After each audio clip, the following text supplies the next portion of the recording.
So today, we're diving into something that feels like it's pulled straight from a sci-fi movie, but it is very, very real. We're talking about the collision of artificial intelligence and spiritual faith. We're going to break down how this technology, deepfakes, is creating some really new and unique challenges for religious communities. But more importantly, we'll get into how we can all start building the wisdom to navigate this brand new digital world. I mean, just think about that for a second. A leader you trust, someone whose guidance you really value, suddenly seems to betray everything they've ever stood for, right there on your screen. This isn't just a what-if scenario anymore. It's a real and growing threat. And it forces all of us to ask some pretty tough questions about what we believe and, why we believe it. All right, so to start, we really have to get a handle on the technology itself. We are officially in an era where our own eyes and ears can be convincingly tricked. And that one simple fact, well, it changes pretty much everything.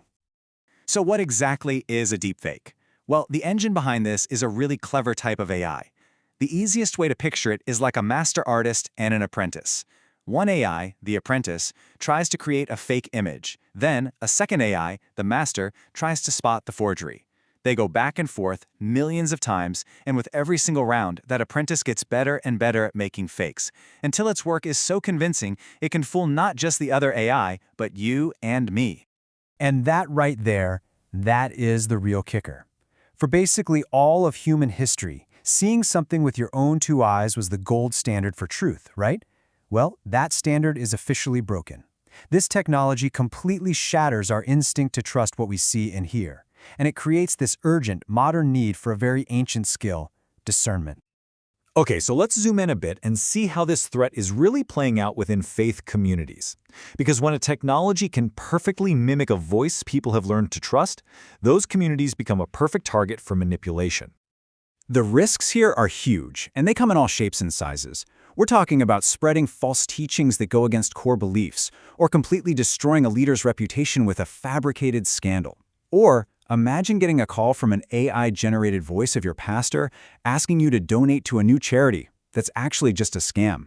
This tech can also be weaponized to create fake statements that spark conflict between different groups, all while chipping away at the moral authority leaders need to guide their communities. And look, this isn't some far-off possibility. The sources we've looked at confirm that fake videos of religious figures are already out there. There was even a fabricated Pope Leo XIV created to praise controversial figures. These things are designed specifically to sow confusion, to lend fake credibility to bad ideas, and to mislead people. This is happening right now. But the deception doesn't just stop at faking real people. Oh no! The next stage is even more bizarre and, frankly, a bit more insidious. We're talking about the creation of entirely artificial spiritual figures from scratch. This is a massive leap. It's one thing to put fake words into a real person's mouth. It is a whole other thing to build a charismatic, convincing spiritual guide from nothing but code and data, a digital false prophet designed from the ground up to attract followers and deliver a totally manufactured message. And this is where that idea of discernment becomes so critical. On one side, you have authentic spiritual guidance. It's rooted in scripture, in tradition, in a real community where people are held accountable.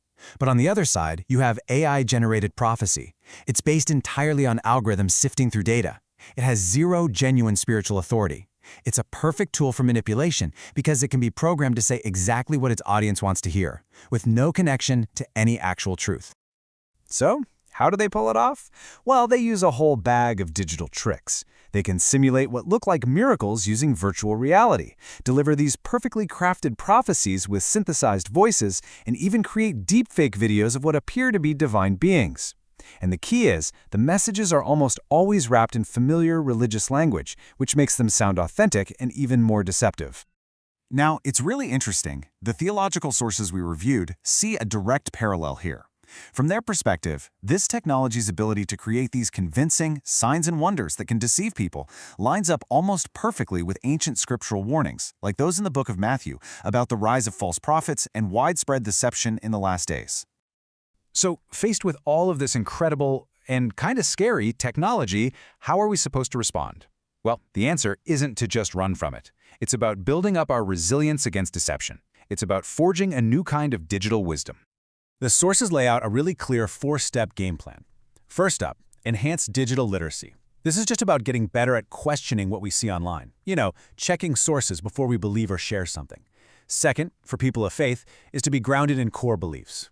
The idea is to test any new or shocking message against the foundational texts and traditions they already hold to. Third, and this one's huge, is community vigilance. This isn't a solo fight. Communities need to be talking openly about this stuff and holding each other accountable. And finally, we all need to advocate for ethical AI, pushing the companies that build this tech to be more transparent and responsible.